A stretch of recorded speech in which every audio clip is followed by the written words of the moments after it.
I can't help it that I look good, smell good, woo, can dance all night long. You've been talking to the apes and the giraffes and chimpanzees again, haven't you? Yes, I'm excited! Hey, what's happening, man? How we doing? Happy New Year, everybody. Good to be back. Our first Fast Freddie rocks Youngstown of the new year. Fast Freddie here along with Joe Danier.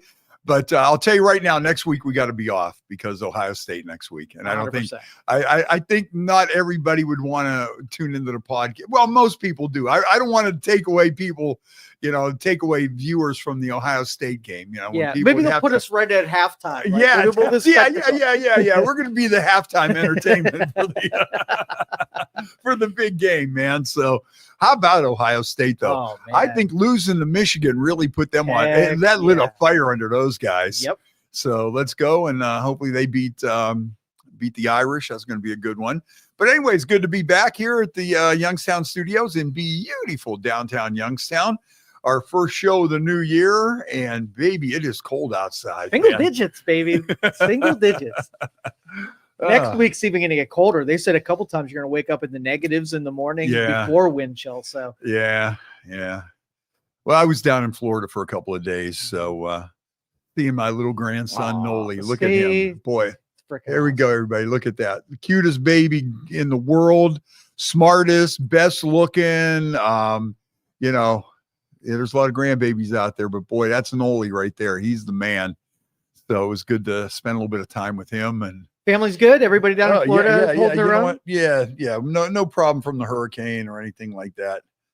Where's his? Let me see if I can find a picture of him in his Browns gear. I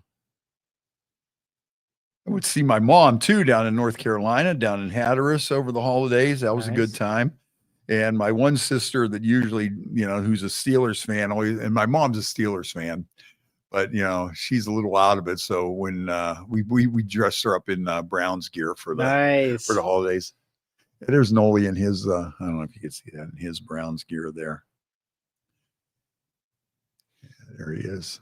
Okay. Look at that. Well, best dressed baby right there. You know it. Yeah. Oh, my sister Lenny's already on too. Look, Lenny, look at Noli in his Browns gear. Doesn't he look good? Doesn't he look handsome? Boy, what a handsome little baby. And we got him all set up. Too bad his great grandma wasn't there. We could have great grandma in her Browns gear and Noli in his and me and mine. Boy, we could have had a big Browns love in right there.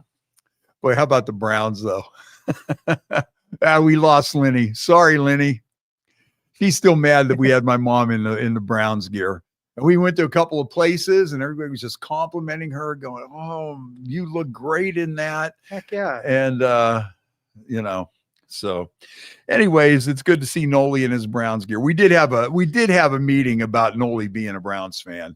Okay. Because I don't know who made out on this, but his other grandpa and his dad are diehard Yankees fans. So unfortunately, I think we're going to lose him to the Yankees. But maybe he'll be like my dumbass sister and want to rebel against his family and become a Guardians fan, like she did, turned her back on us, on our Browns family, and did that. Now, how my mom became a Steelers fan, I haven't a clue. Probably just to turn on my dad. Yeah, just to be rebellious. Cookie Patrick. Oh, there's another one with the Steelers stuff over there, So anyways, look how good that little baby looks. I mean, come on. Look at him. I mean, who would want their baby dressed like that? Look at him. Oh, there we go. Who wouldn't want their baby dressed like that? Huh? Hey, the Hogs is checking in. Happy New Year's, Hogs. Let's have a really good 2025. So anyways, the Browns, what a disappointment. What a dud. Worst team. And then Deshaun Watson gets hurt again. And did you see how he got hurt? No. Filming he wasn't wearing his recovery boot. Uh-oh. And on New Year's Eve, he was videoed dancing out in the street with his girlfriend. Oh no. And the next day, blown out. You know what? That might make his contract null and void. He might have really messed up there. Yep. Not that he didn't cash in anyways, but there's still $95 million on the table that could be used elsewhere. Yeah, yeah. They just got to move past him. Yes, they just have to move past him. You got to watch for that kind of stuff, though. You know, when you want those working man comp things and everything, and you got to watch. You got to be careful. You got to watch on that. But anyways, yeah. So, and Tomlin, are they going to get rid of Tomlin? Probably. Like that's just a cool thing to do. But did you send any bragging when the Steelers lost? Did you send any text messages to make people feel bad? A few things.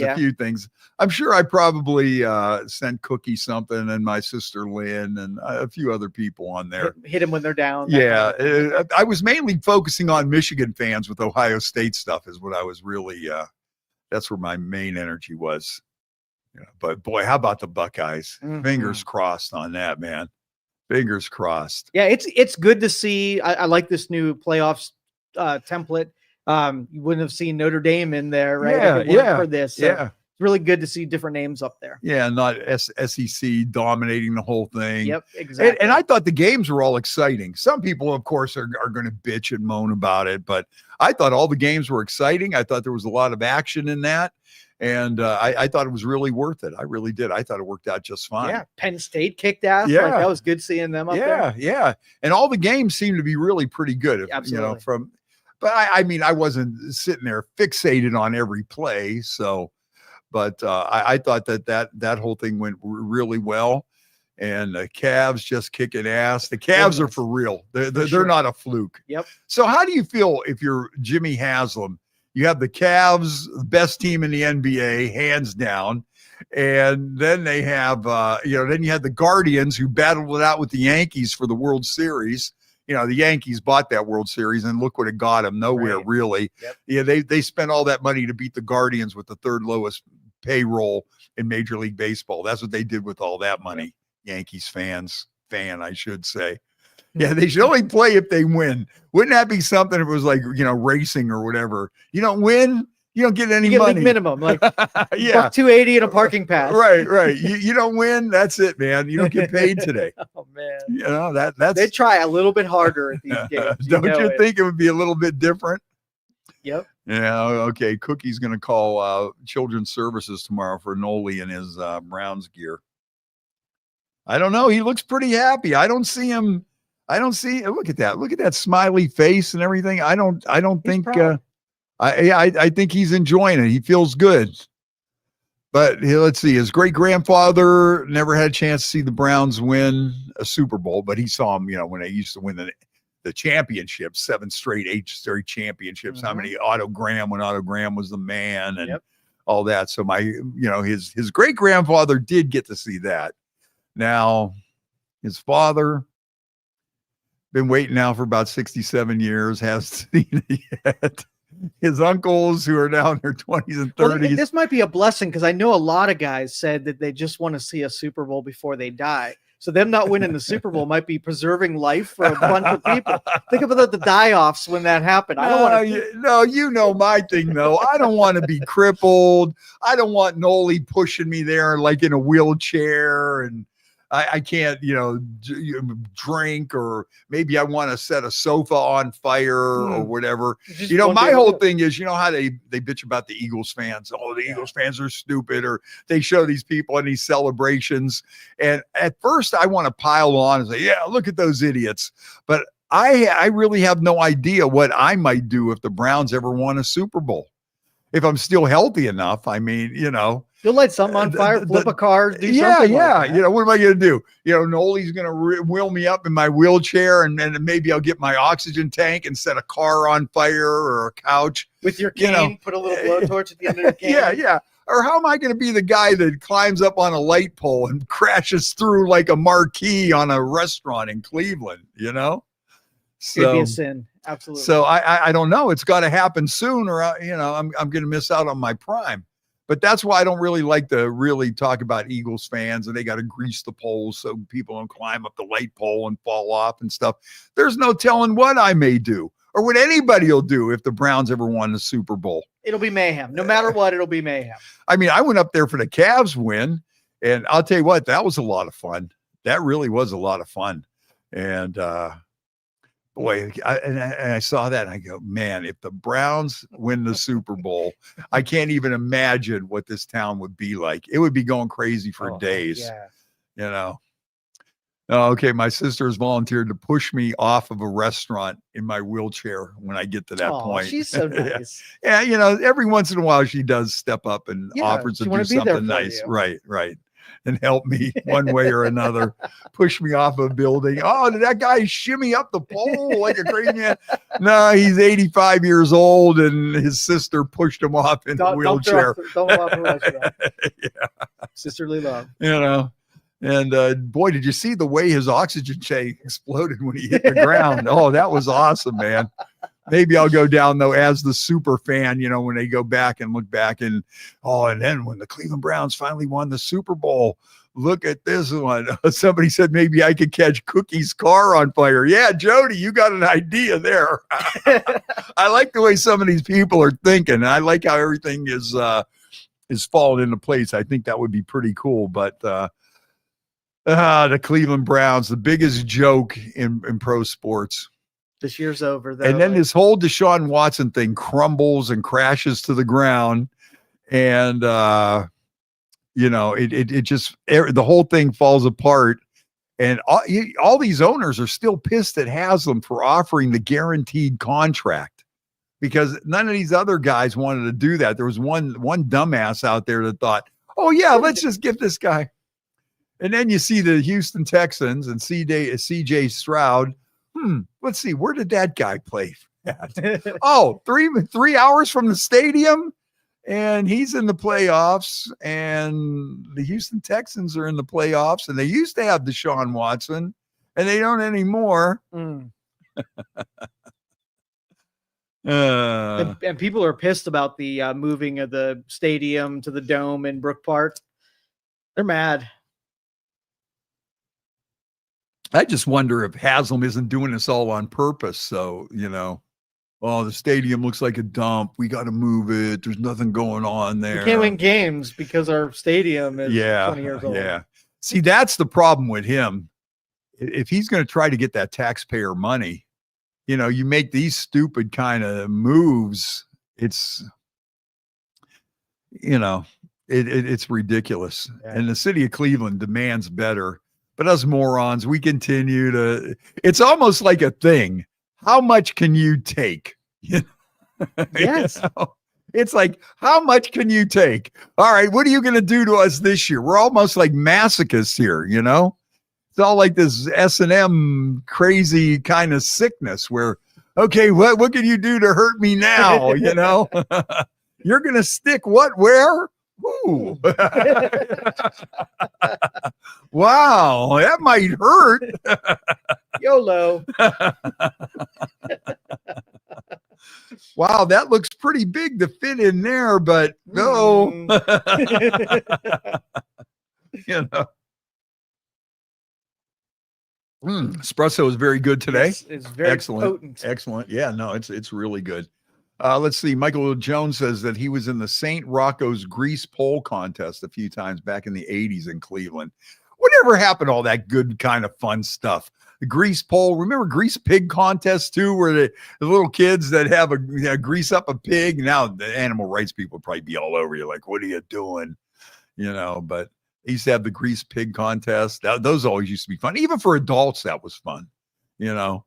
Grease up a pig and try to catch them. And I don't think we're smart enough to pull that stuff off anymore. I think someone gets hurt and they sue and they ruin it for everybody else. Yeah. Same with the grease pole contest. Yeah. You know, one idiot. Yeah. And they get hurt and then all of a sudden, I'm going to sue. And then the next thing, and they win. That's the problem. Yes. Then they win. Yeah. You know, who told you to go climb the grease pole and fall off of it after 6 beers? But then all of a sudden it's my fault because you did it, you know? Yep. So that, you know, we used to do all kinds of fun stuff like that you just don't see anymore because everybody's worried about lawsuits. Yep. And that's why you don't see a lot of those places like Farmer Jim's around anymore too. The liability insurance put all those places out of business. For sure. Either that or the fact that you had this piece of land around water, and it would make a lot more money if you just sold it and people put some nice houses around it. I think Instead I know the of place. instead of having drunk people come up there hanging out, and having fun for like $10 a head, Yeah, that's right, man. You got it, Mike. Men were men back then. Yeah. I even look at my dad, when he was alive. And I mean, all those years he was a carpenter, never wore ear protection, never wore safety goggles, never wore gloves, never wore a respirator, none of that stuff. None of them guys did. Them guys went out there and their hands were like leather and they were chopped up and cut up and beat up, and if you got something in your eye, you would still show up for work the next day. And, even when you see some of those pictures of like them guys that used to work in the steel mills and some of them guys that used to work on the railroad when they were like on steam and steam engines and stuff. I mean, them guys, those guys worked their asses off, And I see that sometimes, people say, just going to college is overrated, which seems to be like kind of a school of thought nowadays. Oh, college is overrated. And there were not too, and I'll tell you what, though, if you do get a trade, you can make some money. I mean, there were some tradesmen in those mills and stuff and millwrights and things like that made a lot of money, that had that extra. But, I never seen any guys come out of the mill, or not too many, that just told their kids, why don't you go down to the mill and get a job? Most of the people I know were like, go to school and get an education and stay the hell away from there. That's the last place you want to be. Exactly. But I mean, there were some guys say, hey, Johnny, go down there, I'll get you in. And generational too. Yeah. But, I mean, it was so, I mean, if you got a trade, yes, but just to be a laborer or something in a mill, that's a rough life. It really is. It really is. So I don't want to get down in that. Anyways, I don't know how we went from the Browns to that.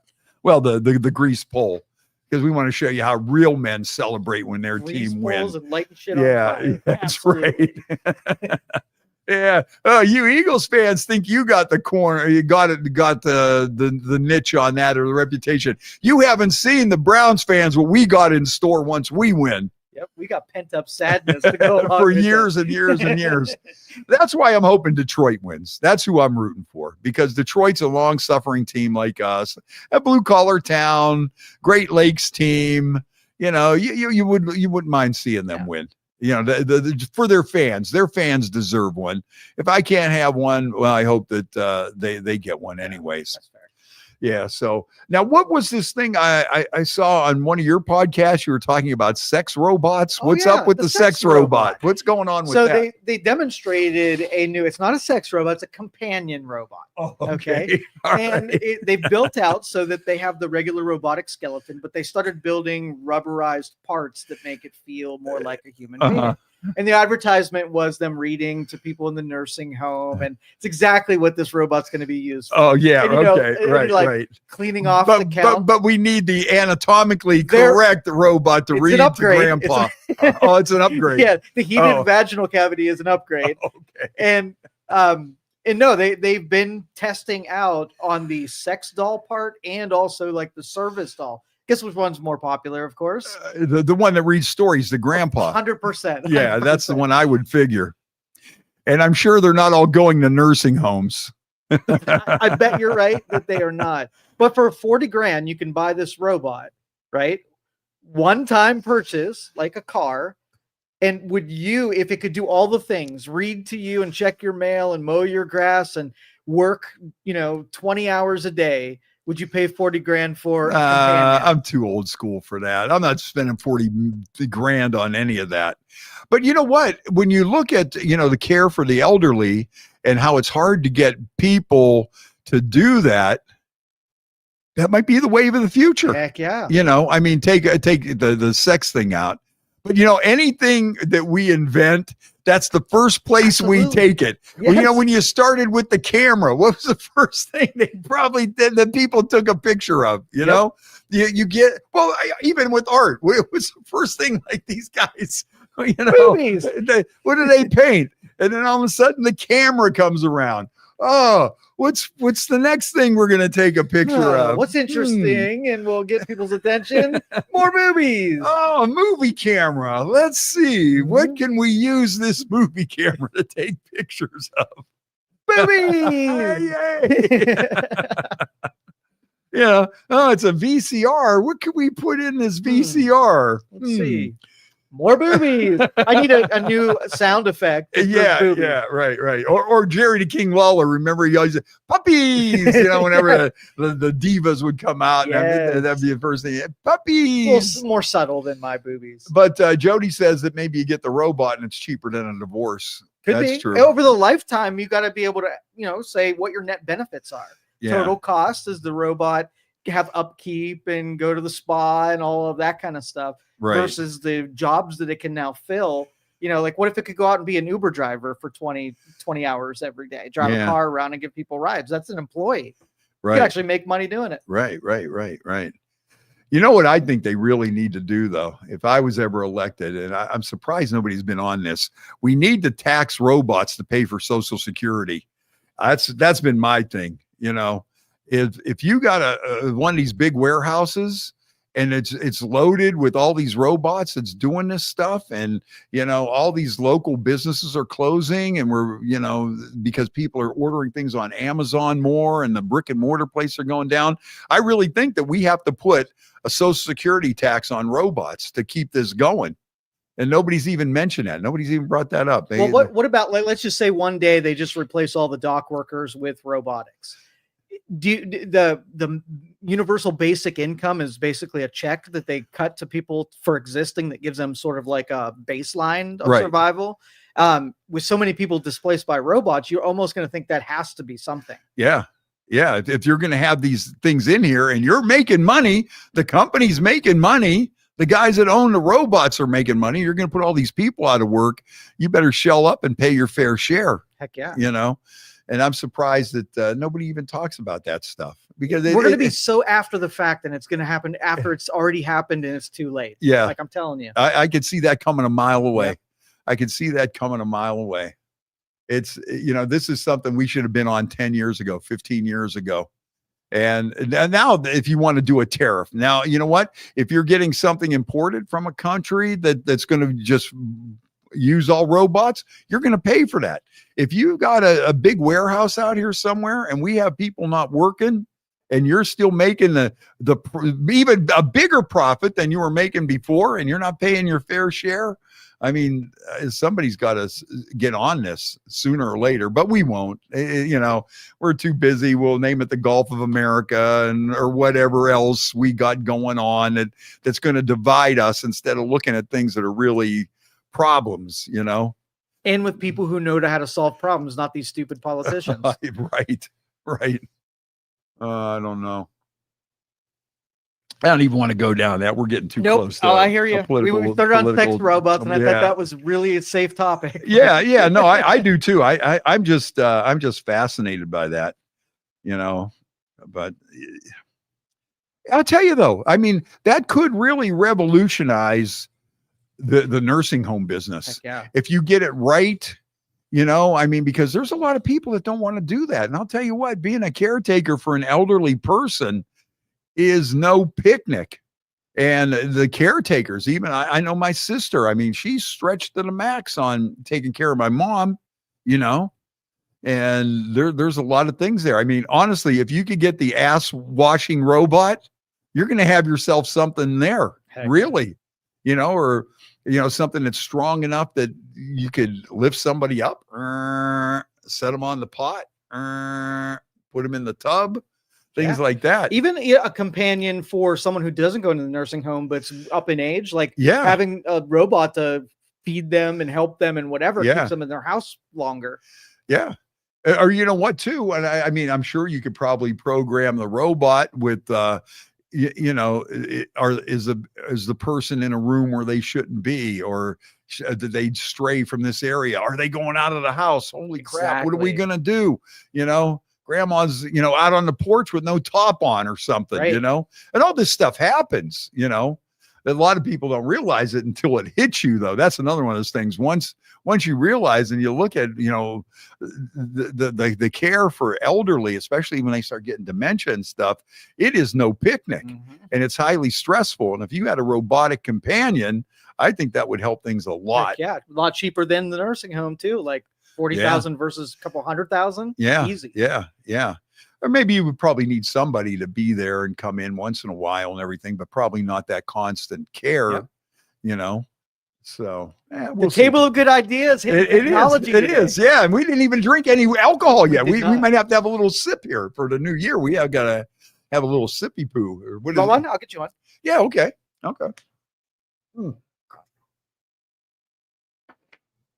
And then we'll get into some other stuff here.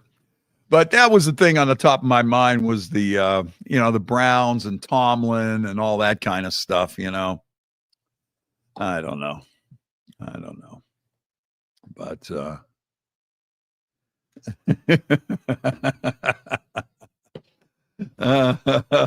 my sister said, an ass washing robot.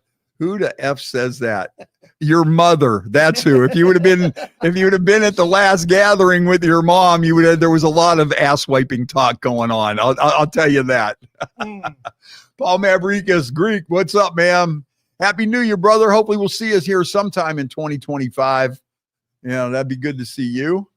Oh, okay. Hogs wants a robot that serves Old Smoky salted caramel. That sounds like a plan. So what do we got here in our White House Navy mess official glass from? This is Sazerac Rye. It's one of my favorites. Oh, this is okay. We're still working on that. A couple of days you were gone, we almost finished that, but we thought, when me and BJ were here, I we think were I kind of replaced that bottle twice. That's a different one. Oh, okay. Yeah, I thought there was a little less in there because we were worried about, polishing it off, and we didn't think it'd be right to polish off your rye whiskey if there was nobody here, if you weren't here to. I got good supply. Never worry about running me out. All right. Okay. So shape. When you take a day off and we see it here, feel free. Yeah. Here, closet, glove box, under the seat. Okay. All right. Okay. Good. Hey, here we'll do a little salute there to Hogs. Cheers, Hogs. 2025, everybody. Yeah. Yeah. I think the ass wiping robot is going to be a big thing. That's the biggest selling point. Yeah. Sure. That's exactly what I'm saying. When you read that, did you see a couple of the examples of the robots and what they look like? No, I didn't get a chance to I'll bring a couple delve of them into up, it. Oh, okay. So that, if we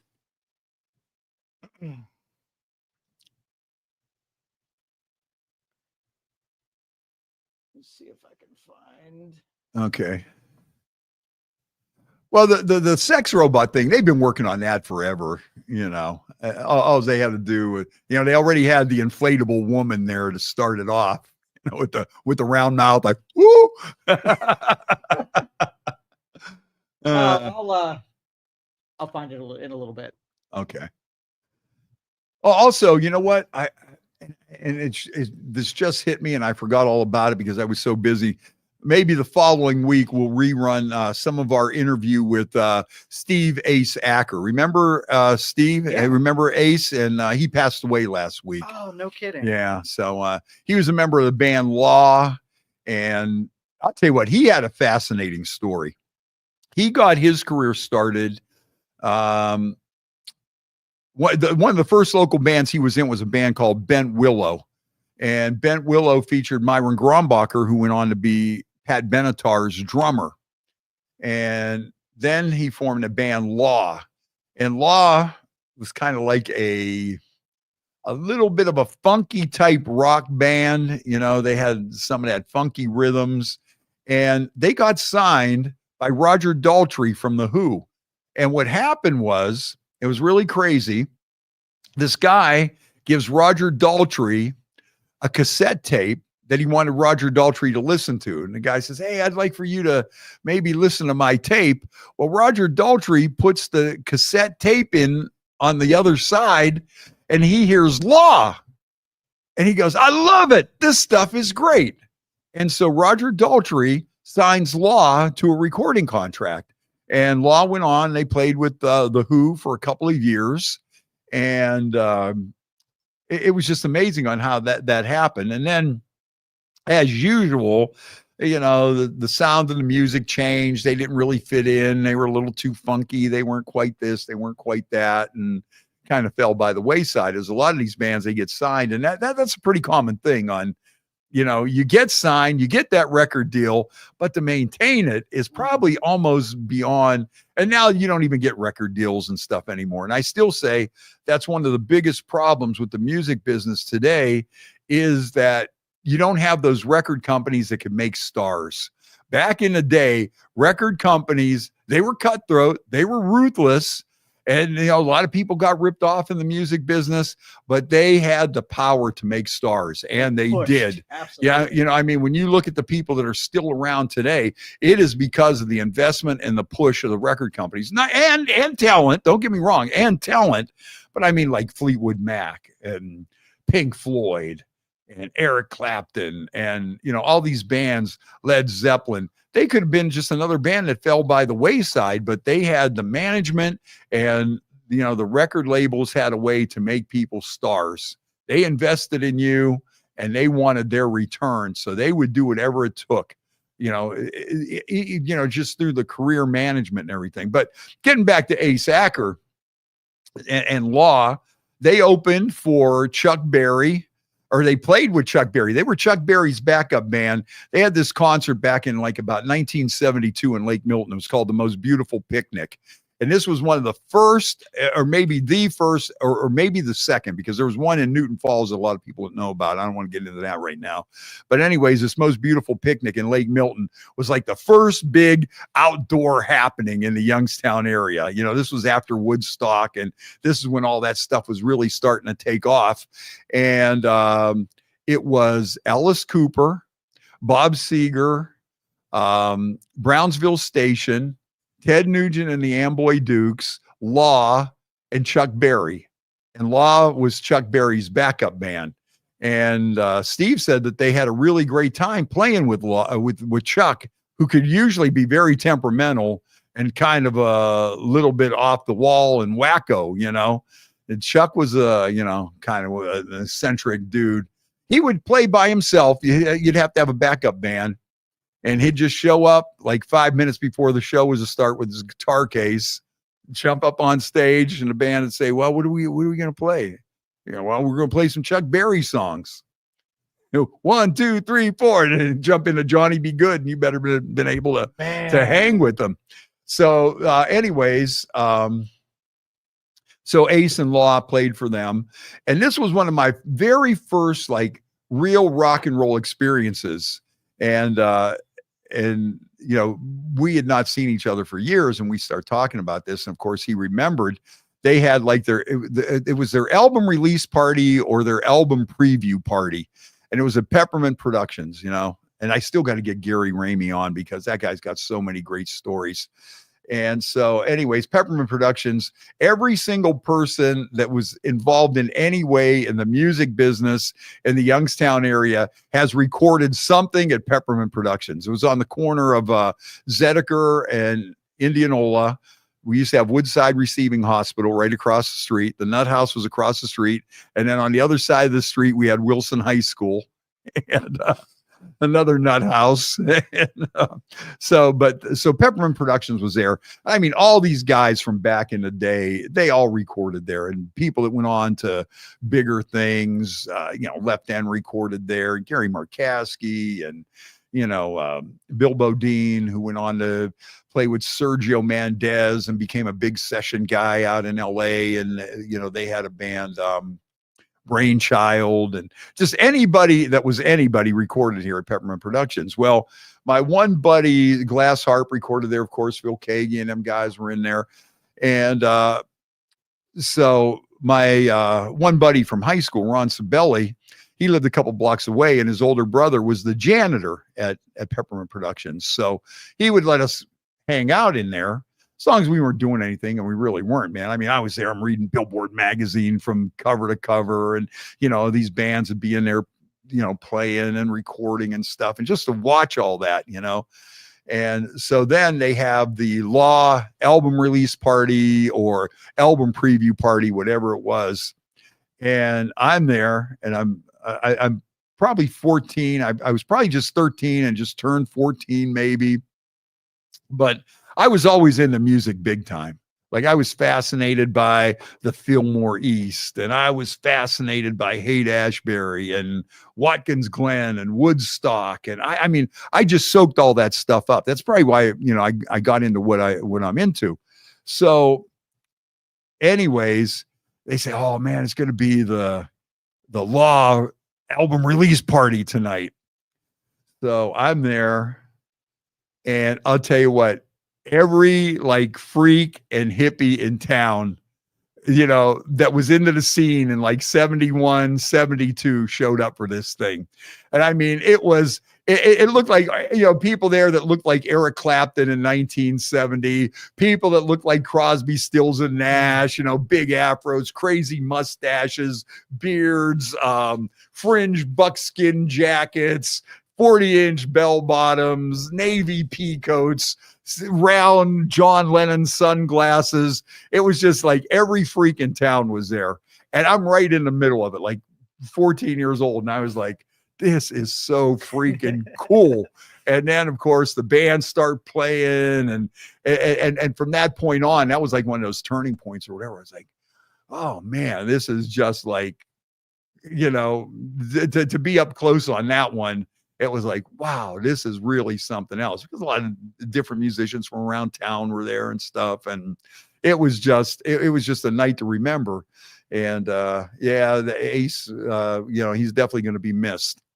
And I think the guy that he got signed with through the Who, the management company, the guy was some kind of a mobster and ended up getting busted for something crazy. I forget what it was. And that also, so the sound of what they were looking for, the record companies were looking for, changed. So then, Law was out. They weren't rock enough for the hard rock. They were too funky for that. But when they first started at the time, they were right where they should be, And anyways, the manager, he was some kind of mobster, and he got into some big trouble, but not next week because of the game. But the following week, maybe we'll bust out that a couple of excerpts from that interview, because it was, he also tells a story about when they were first starting out, and they had a band house in North Jackson, and it was like right in what I call downtown North Jackson. It was right there on the main street, and and they were these hippies. And so the cops were out to get them. And then this one corrupt dude from the sheriff's department actually planted stuff in their house and busted them. And, they had like some teenage girl come in there and leave the weed in and this stuff. And then they busted them, and it all went away, but they still had to end up moving out of North Jackson. They kicked the hippie rock and rollers out of North Jackson. But I forget what the cop's name was and stuff, but I guess he also had a history of doing that and ended up somewhere down the line getting in trouble because of it, not because of that instance, but that kind of stuff. Yeah, that kind of stuff. But Ace, we're going to miss you. He was also a good writer. He used to write for Speed of Sound. He had a lot of good interviews, and he got into the advertising business for a while too. And he was very successful in the advertising world as well. So good dude all the way around, and he will be missed. Unique cat, and we're going to miss Ace Acker. But I still got to post that too. I was looking at it the other day. I don't know anymore. It's like I can't even focus. I can't even concentrate. I don't know if it's just because there's so much going on, or if I'm just LD. I think it's a little bit of both. I'm sort of leaning a little bit towards the LD. Just need a robot. That's what I need. That's what I need. Yeah. Just think if they would have had robots 40 years ago, and I would have had one as an executive, what do they call that? It's supposed to be a secretary, but no secretary wants to be called a secretary anymore. Executive assistant. Executive assistant. Yes. Because I am executive material, but when you're an executive with an LD, it makes it a little hard. There's not a lot of executives with learning disabilities. You can't, You can't think how organized you would be. Phone calls would be made by them, emails would be made by them. They take your records and clean them and put them in alphabetical order. It would have been a luxury. Yeah. Oh, I forgot to call that dude and he wanted me to go over there. Oh man, it's so-and-so's birthday and I was supposed to say this on the air. And then Rebecca says, no. I did that for you already, Freddie. Yeah. That's how that should be. I need that. That's kind of like Dave Price is checking in. That's what kind of like what Dave Price was a human robot for that kind of stuff. Yeah. Yep. So that's how that goes. Oh, we got a benefit coming up here on Thursday, and I do have to promote this too. Let me see if I can find this. It's going to be over at the Biker Brew House. A friend of ours, Brandy Ryder, is battling breast cancer right now, and she could definitely use a little bit of help, a little bit of love, a little bit of support. That stuff goes a long way. Yeah, let me see. Biker Brew House. Now, Fred, that picture up there, do you think that dude all the way to the right in the purple shirt, he just wants to, this guy right here. Oh, I thought you meant Albert Einstein. Now, this dude here, do you think he wants to be read to? Is that what he? Okay, this guy has that robot for one reason and one reason only. Okay, the robot looks like a Playboy model. Yes. And this guy's got a big smile on his face. Look at him. Yeah, this isn't like, Mr. Woke, don't forget, you have to be at the Biker Brew House for the big cancer benefit on Thursday. This guy, look at him. He got that smile on his face. Like, yeah, baby. I don't know. I just think there's a lot of them. He must be like their spokesman, or is he just a guy that just likes it? I don't know. Maybe he's a beta tester. Now, what would there's got to be now somebody that gets turned on by robots. There's got to be a name. Why don't you, what is the name of somebody that has a fetish for robots? Let's see what that turns out to be.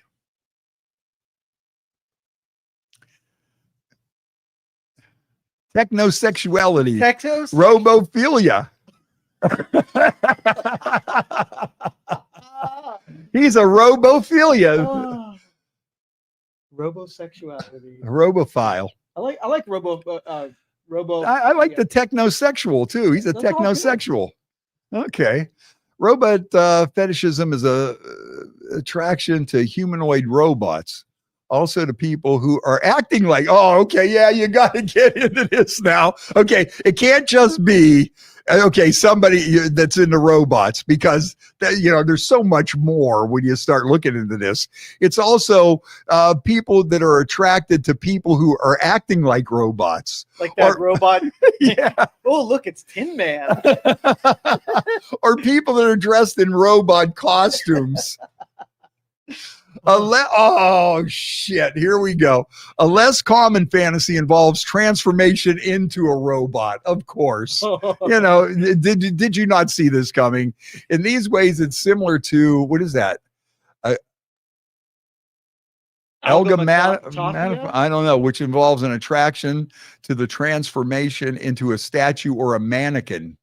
Dude, this is just gross. Okay, see, we just thought, okay, yeah, I dig robots, yeah, they turn me on, because obviously that guy is attracted to robots in a big way. For sure. Yeah. Now, if somebody buys one of the robots and they're married and they end up having sex with it, is that cheating? Oh boy, that's a good question out there. This crazy world, you're the high tech guy. This crazy world that you live in, man. You're the one that brought this whole thing up. That's another question out there. And is it analogous with a dildo or a sexual device on the other side? Wouldn't that be a robot? Yeah. Cheating? Yeah. That's worth a survey question there. For sure. Yeah, ladies, if your husband come home with a $40,000 sexual fetish robot. It looks like a Playboy bunny with some midriff. Cyborg sexual. That's another one. Cyborg sexual. I love that one. Yeah. So, yeah, that's a good question. If you're fooling around with a robot, and is it the same as a vibrator? In a way, it is. It is. But all right, and making it worse, maybe that there was a movie that actually depicted this, and the wife did walk in on him, Uh-huh. and it was sort of like this little.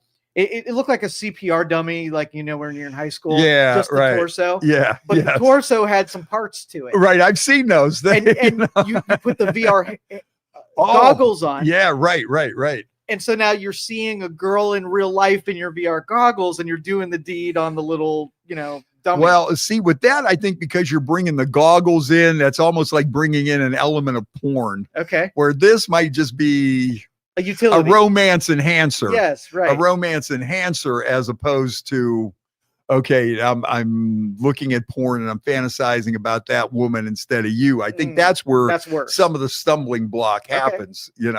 So I think when you put on the glasses, when you I think that's where the 3D glasses takes it to a next level. And I'm wondering if women would prefer if the utility dummy didn't have like a head and breasts and all that kind of stuff. If it was just like a big fleshlight. Right. Yeah, I've seen those too, where it's just like a rubber butt. Yeah, right. And you just set it on your table or whatever. Go to town. Yeah. So now, is that the other thing though? Here's where the element of jealousy might come in. Since your robot looks like a Playboy playmate now are you thinking like, oh, is the robot? He thinks the robot's prettier than me. That's so where the war starts right there. It's going down that road. When you're looking at it, you're going, hey, he must think that robot's really hot. Mm-hmm. So that could be interesting. Jody come up with a good thing. Too bad Jerry Springer died. This could have been a good episode. My husband is having an affair with our robot. Yep. Absolutely. Yep. Yeah, Mike Jones, I'm with you. Call me old fashioned. I'll go with a real woman, but as crazy as this world is. And now even like fetishes like that, it just can't be simple in this day and age. It's got to be, not only am I into robots, I'm into people acting like robots or dressing up like robots, or I'm going to transform myself into a robot. It's sick. It's sick. These people work and live amongst us. Since Jerry Springer's gone, it's always been my goal to get on Jerry Springer. Just do your own Jerry show. Maybe somebody's got to step in and fill that void. I agree with you. Maybe it's time to get back to this good old fashioned. And as sick as the world is today, we really got to. There's a lot of new territory to be covered just on robots alone, and. People, it's never been covered because all the good ones are out of the business now. So you can turn this industry back around. We could probably do it, even film it right down here. Absolutely. Yeah. And I know a lot of crazy people. You can interview them in the same style. That would go over really well. And we bring a studio audience. Yeah. And then like the women could heckle the guy because he's in love with the robot. And, we can asshole. Boo. Yeah. And I come out, Freddie. Yes. Freddie. We could keep some of those same signature elements that everybody come to know. We could give away Freddie beads to women that flash, just like they used to do Jerry beads. Yeah. I mean, I think that's what we need. I think we need a reboot of the Jerry Springer show. Now, who would you pick as your Steve? Who would I pick as Steve? I would probably go to the mountains of Utah. Okay. And drag Butcher out of retirement. Okay, to be your Steve. Because 350-pound like crazy hillbilly lunatic and like bib overalls with like a mohawk and Perfect. And who would probably venture into being the moderator, but also knowing as sick as he is, he probably has some stories that he can interject. Yeah, involve himself he in might the story. become a guest as well as a sidekick. That would be great television. I think that's what the world needs right now is the reboot of Jerry Springer. Only Jerry Springer 2025. Yes. Springer 25. Let's do it. I'm in. I mean, that would be pretty good. And, I'm going to be hosting midget wrestling in March. So that's going to be I coming. see a theme emerging. Yeah. This is going to be good. Yeah. I'm going to be over at Jaeger Bombs in Orangeville towards the end of March on a Tuesday night, and they're bringing the midget wrestling in. Oh, I'll tell you, one year we had like the craziest midget wrestlers at the Lube. I mean, these guys were like drunk, and it was like hardcore, and they didn't realize it was going to be hardcore. So all these people and families come out and stuff.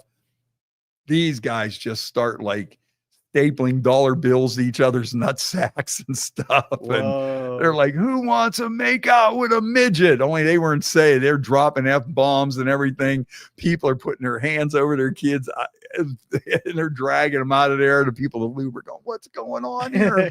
They're apologizing to people on the way out. Oh, sorry, we didn't know it was going to be like this. And the hardcore midget wrestling was the best. That they were just off the hook. But like I say, you can't have them, you're having family fun. Right. But and you probably can't get away with that kind of stuff either. Everything's just been so toned down. I'm surprised you're able to host something still in our culture. Yeah.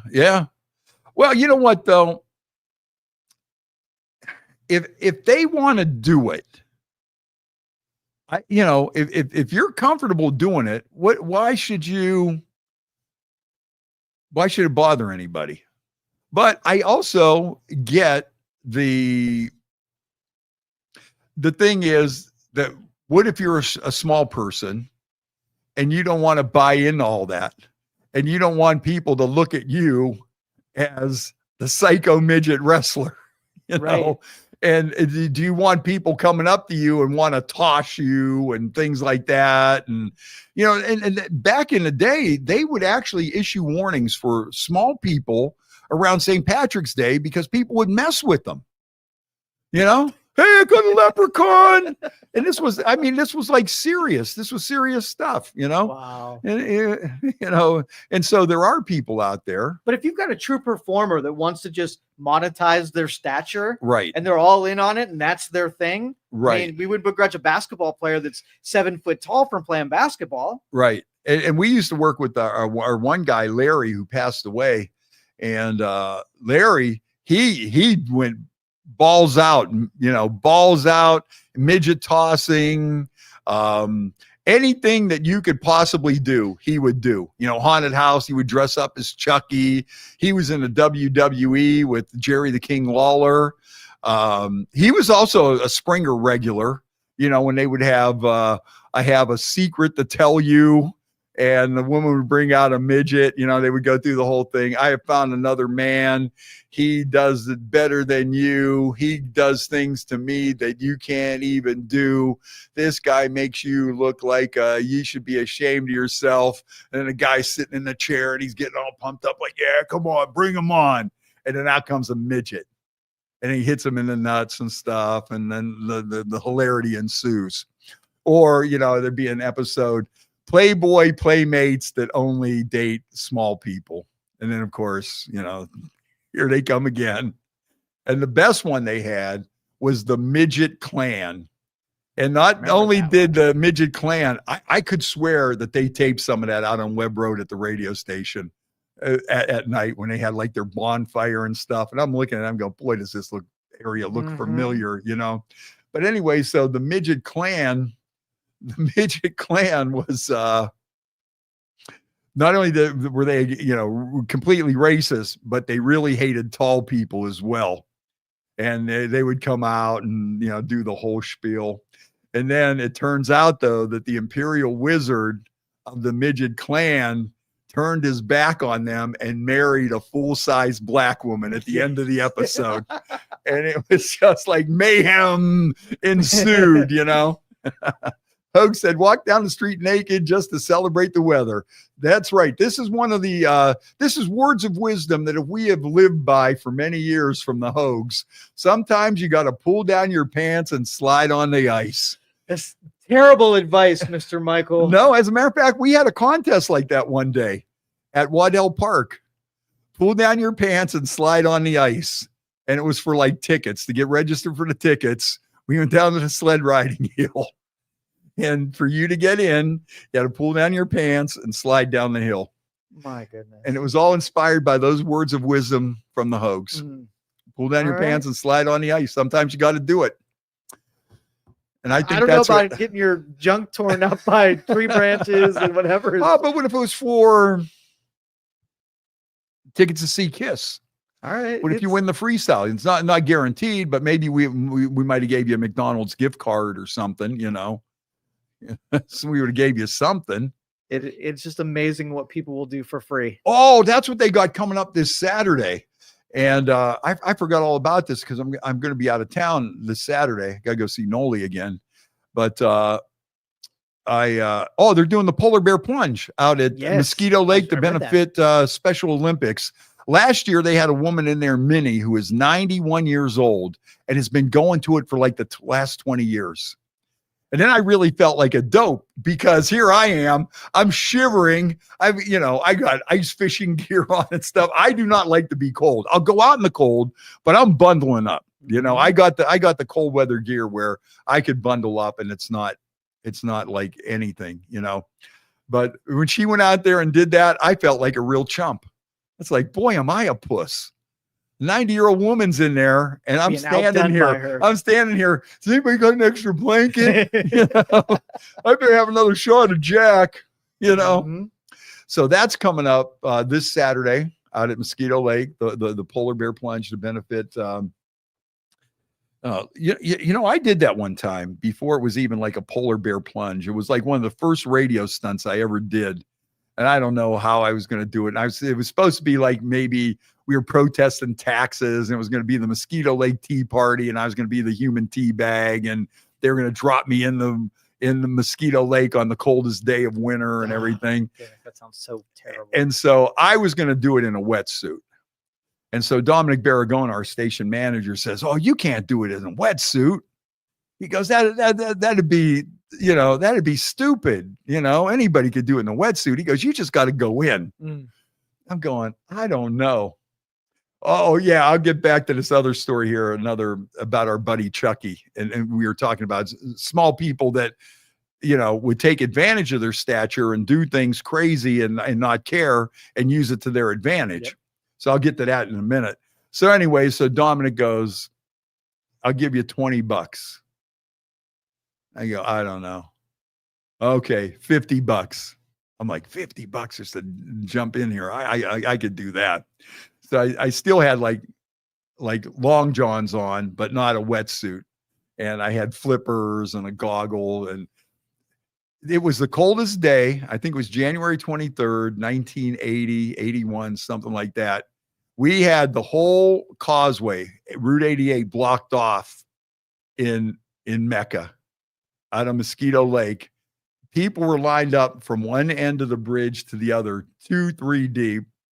I jump in. I paddled out of there so fast. I think I ran across the water. I think the minute I hit the water, I think I actually ran across the water. And so then, you know, there were people there, they're waiting, they throw blankets on me and stuff. And we had a little mobile home there or something, you know, a little mobile unit. So I go in there and I got to tell you, I got sick as a dog after that. I was sick for a long time, a couple of weeks. Now, I don't know, but then people say that doesn't make you sick. I say bullshit. I say if you're out sometimes if you get too wet and you're out in the cold, I think it does something with your body temperature and it screws you up. Yeah, right. And maybe not all the time, but I know in my case, something happened there, and I was messed up for a couple of weeks. So now, when you jump in water that cold, like, what does your body do? Do you just like freeze up, or what? Nah, what you know why? It takes a little bit, I think, for it to get you, you know, before you realize it. I don't know. It happened so fast. I was in and out of there so fast that, you know, and they had this big rope tied onto me, and they dropped me in. By the bridge? Like, where did you go? Yeah, right on the bridge, right in the middle. Wow. Boom. And I went from the middle over to the thing. And that was the first time I did a radio stunt that was on the news and on the front page of the paper. And, you know, it was worth it, though. Now that I'm older and have, you know, health problems and stuff, I don't know if I could get out there and do that kind of stuff now. But when I saw that 90-year-old woman jump into the Mosquito Lake in the ice in a bathing suit, I'm like, you know what? I guess I could do it. All right, Mike Jones. See, Mike's a daredevil. Mike was in the grease pole at St. Rocco's, and he's been to Edgewater Park twice. So, you know who else did that?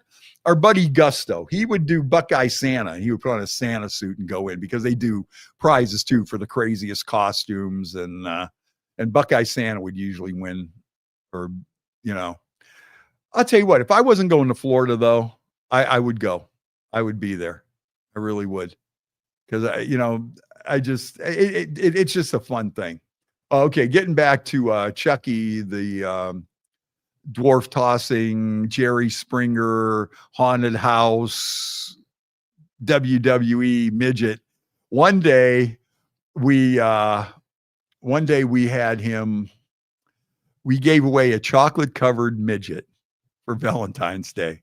It was either Valentine's Day or Mother's Day, and we got this great big thing, like a big plastic container, storage containers.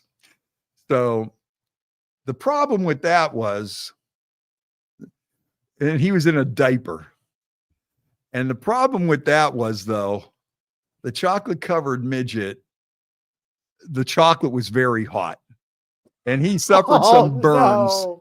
He suffered some burns, but he was a trooper and he pulled through. Oh. And we would go out to places like, Delphi and different places, Packard and whatever. And, if we drew your name, or you would nominate somebody, and we would always get somebody who was unsuspecting. And then we would show up there at the work, and we would bring in this big plastic tub with a ribbon on it. And you knew something was in there. Okay. You knew something was in there. And you knew something was in there, but you didn't know what. And so, everybody's all on edge. Oh, what the hell's in there? And the people that know what's in there, they're already laughing hysterically.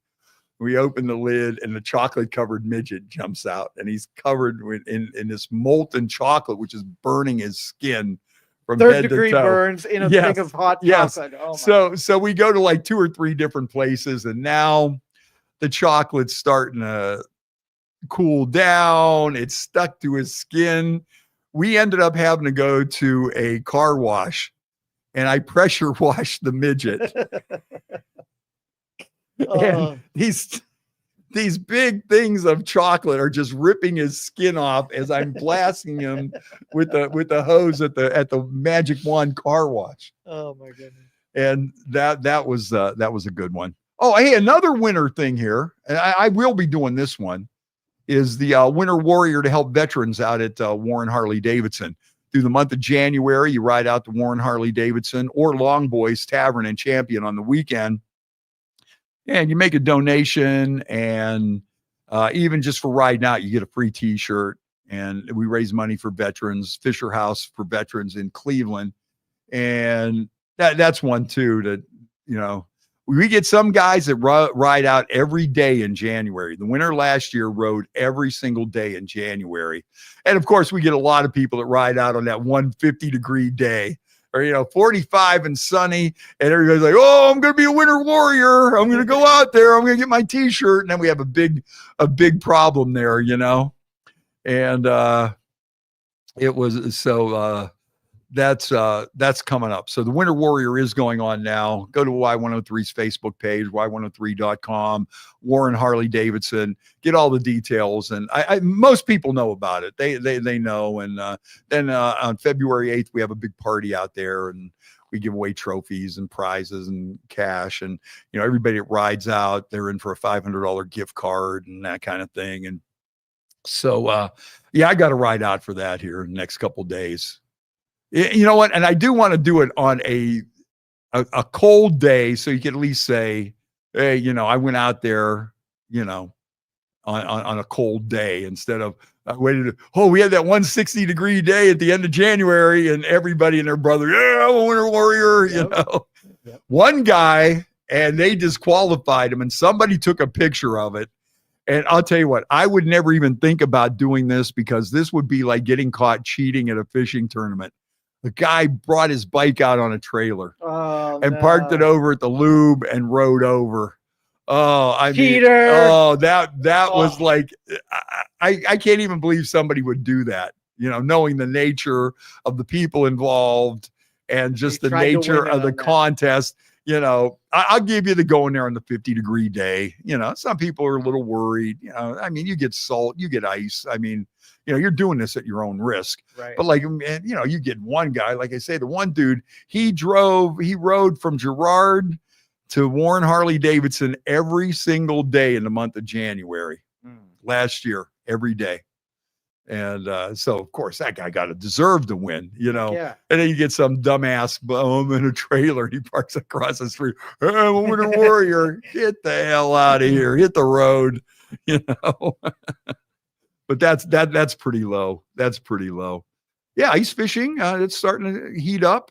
That's coming up. Your son's kicking ass. Like the dude knows how to catch fish. Yeah, my son Tyler, he could catch fish in a cup of water. Yep. Yeah, and he's always been like that from when he was a young kid. Would go on these, would go perch fishing on Lake Erie and stuff. He's like 5-6 years old. He's catching the biggest fish out of these guys that have been fishing forever. He's winning money and and then I think by the time he was 12, he had a couple of big checks from some of them things, and he's got the knack. He really does.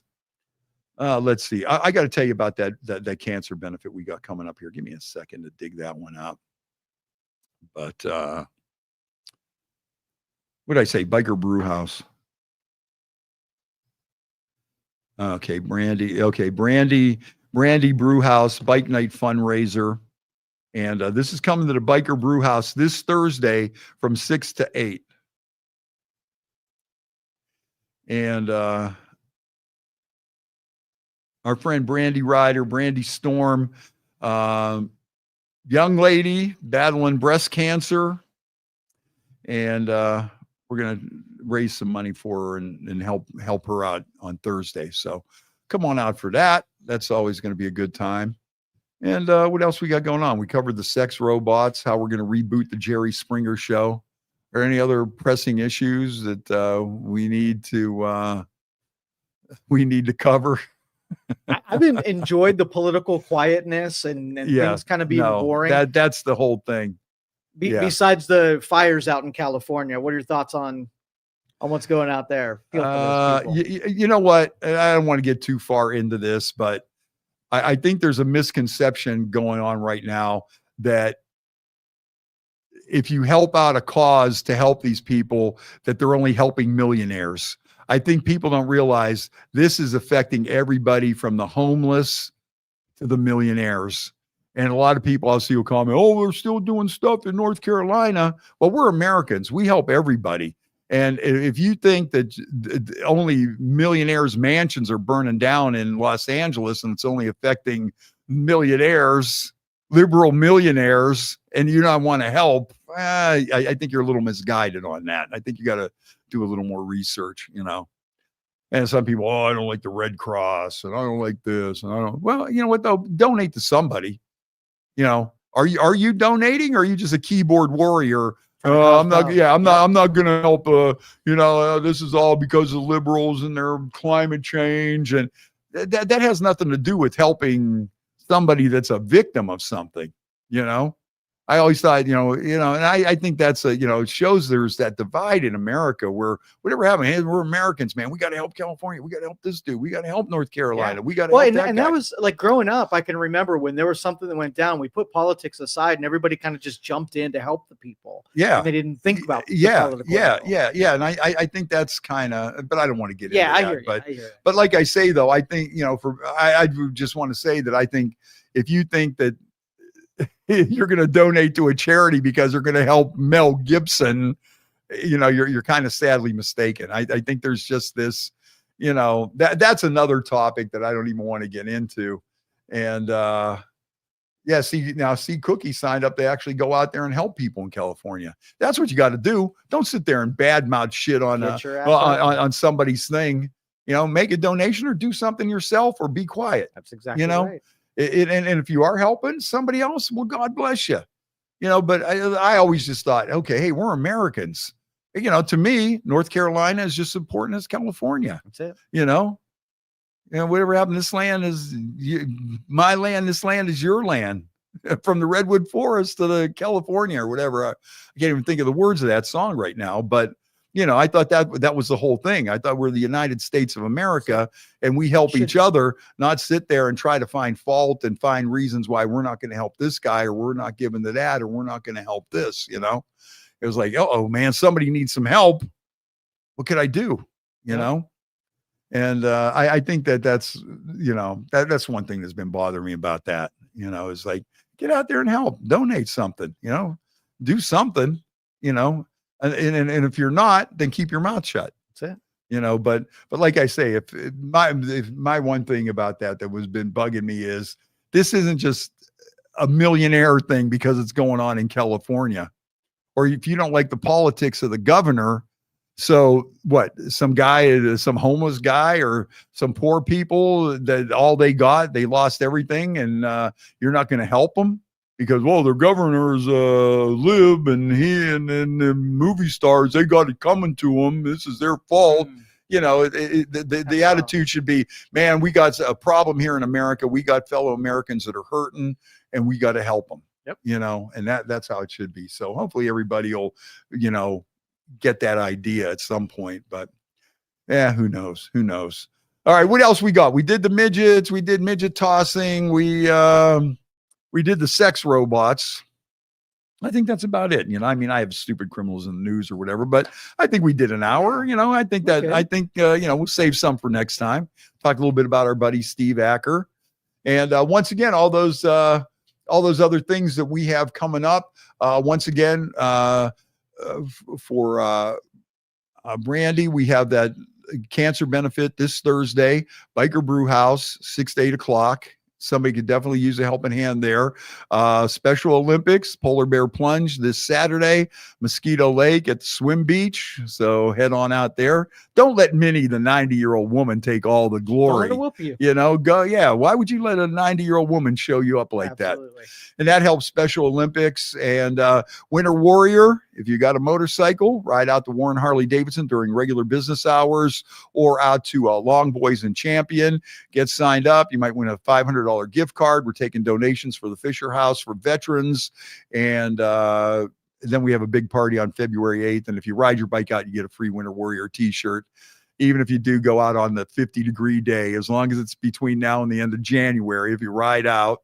But next week, it's going to be tough. You might be running out of time here. Mm-hmm. Next week is going to be kind of a challenge. Yeah. So I think if you're going to do this, you might have to step up. Yep. I don't think you might get that 40-degree, 50-degree day, the way things are going right now. So not at least this week and next week. So we'll see what happens on that. And what are we giving away on Y103? Oh, yeah. Let's see. A couple shows. We're giving away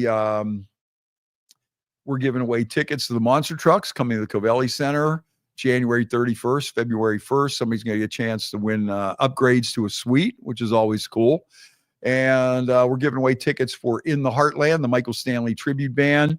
That's coming to the Robbins Theater on February 15th. They're really good. And hopefully Gary Markowski will jump up. I don't know if he's officially on the bill, but I know he's played with them in the past. And they got a Bob Seger tribute band this Friday night that everybody loves. I think they're Essential Seeger or Simply Seeger or something. But if you're a Bob Seger fan, you want to check that out on Friday night. And what else? I think that's about it. Donnie Iris is coming there pretty soon. Support the Robbins Theater. That place is fun. It is a definite gem in this area.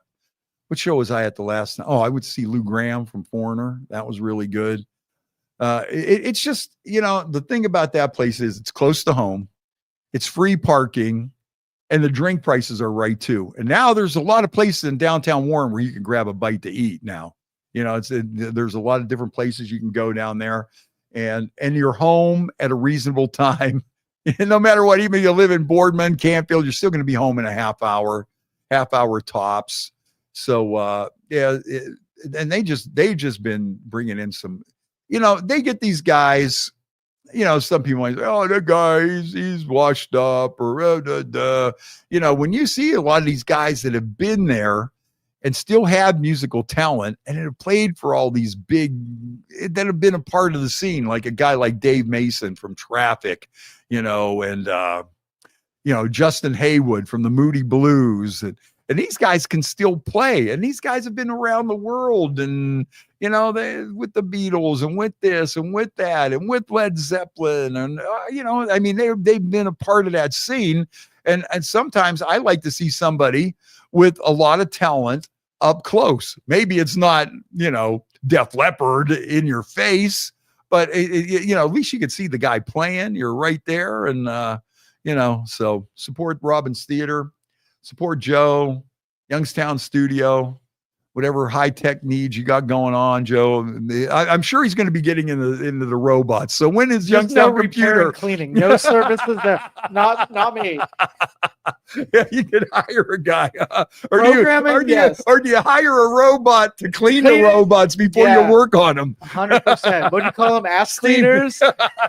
An ass wiper. That's a it. robot ass wiper. A jizz mopper.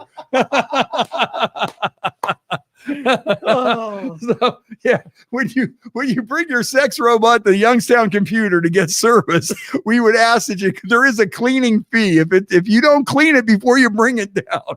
If it's looking a little crusty, we ain't touching it. So we have the other one though. It has a loofah sponge, sprays disinfectant. Joe, and with the pressure washer, like the chocolate. Okay. I can see how this robot looks like. Kind of like the Terminator. The one hand, it's like a spray, and the other one, it's like a loofah, a rotating brush, like a bottle cleaner, and it goes. Oh yeah. Get all those crevices. See, there you go. Look at the table of good ideas here today. Right. There's what you got to get into: the robot cleaning robot. Because you're going to have all these robots out there. You got to get them serviced at some point. Nobody's going to take care of them the right way. No. They're going to be all crusty and dirty and stinky. You don't want that. And it's going to be a mess. So when you invent the robot cleaning robot, the ass wiping robot, the jizz mopping robot, yes, that's the one that's going to, it's like a little portable car wash. Right. Like a Roomba, but a little bigger and with all the attachments. Yeah. So good idea. You just hook it up to, you even have to hook it up to a hose. We'll put a high pressure water tank in it. We'll have a water tank. Pump that sucker out. Heck yeah. And it just does its thing, man. There's your $1 million idea. Now we can retire. This is the one. You can forget about all this stuff now. You get the patent on the ass wiping, jizz mopping robot, and you, my friend, and I get part of it for helping you out. For sure. We shouldn't have said it on the air, though. Someone's going to feel the freaking idea. Yeah, you know what? This is going out all over the world, and there's somebody there sitting there going, ass wiping, jizz mopping, with the rotating bottle brush in one hand and the high power water cannon in the other one. Patent pending. And then, we'll probably have to get some special kind of soap for that. For sure. Hazmat suit. Yeah. All right. Well, let's wrap it up because I had another question, but we'll save it for next time. Okay. The question for next time is, if I give you a lottery ticket for Christmas and it's a big winner, are you obligated to give me half? We'll save that. I'll marinate on that one. That'll be. I know what my answer is. I got strong opinions. Can't wait to. Okay. All right, Dan. We'll do that. We're going to be off next week, Ohio State game. So unless you really, value this podcast, which I do personally. I mean, if it come down to the Fast Freddie podcast or the Ohio State Notre Dame game for the national championship, coin flip, where are you going to go? And so we don't want you to have to, it wouldn't be fair to the Ohio State Buckeyes for me to jump on here and steal their thunder, steal their glory. Take away from that moment for those guys. Yeah. And I don't want to do that to you either, to put you in that position where you got to choose. Yeah. It's just not fair. And especially if you've been following the Buckeyes all season and you're ready to go, but then it's like, oh shit, Fast Freddie's going to be on there talking about the ass wiping robots. And I know where I got to go. So I got to know about the jizz scraper, this upgrades, right? Right. each attachment could be sold separately, Absolutely. And then do we have an air freshener? You probably have to have some Definitely kind of, or when you have the robot, do you just use like common fragrances? Do you go with Chanel No. 5 or whatever fragrances are out there? Do you spend the top dollar on making your robot smell good? Smells a bit of the equation. Yeah. So Yeah. I think it's pretty important. All right. Well, I think we posed a lot of interesting ethical questions about small people and also about robots and relationships. And are they a detriment? Are they, does somebody really think that, well, you really don't want to do that 3-way, but would you do it with me and my robot? Ouch. Hey, and then if that happens, we got a whole new toolbox like Inspector Gadget for the sold separately. The Menage a Trois kit sold separately, and it's just like Inspector Gadget. Go Gadget, and then a little, Oh, so funny. Hold on, honey. Let me remove that, and I'm gonna snap this one on here. Oh. Oh. All right. Well, on a good note there we go. All right. Cheers, everybody. Happy New Year. Welcome back. No show this week, or no show next week. The week after, we get back into full swing. I've been saying it now for months. I got a lot of cool people that want on. It's just a matter of working it out. But me, once again, having learning disabilities, it makes it a little difficult. So cheers. Thanks, Joe. Absolutely. All right. Thank you for listening to this show on Youngstown Studio. This is original Youngstown content. Feel free to share our videos and tell your friends about us. Don't forget to subscribe to our YouTube channel and follow us on Facebook. Thank you for your support.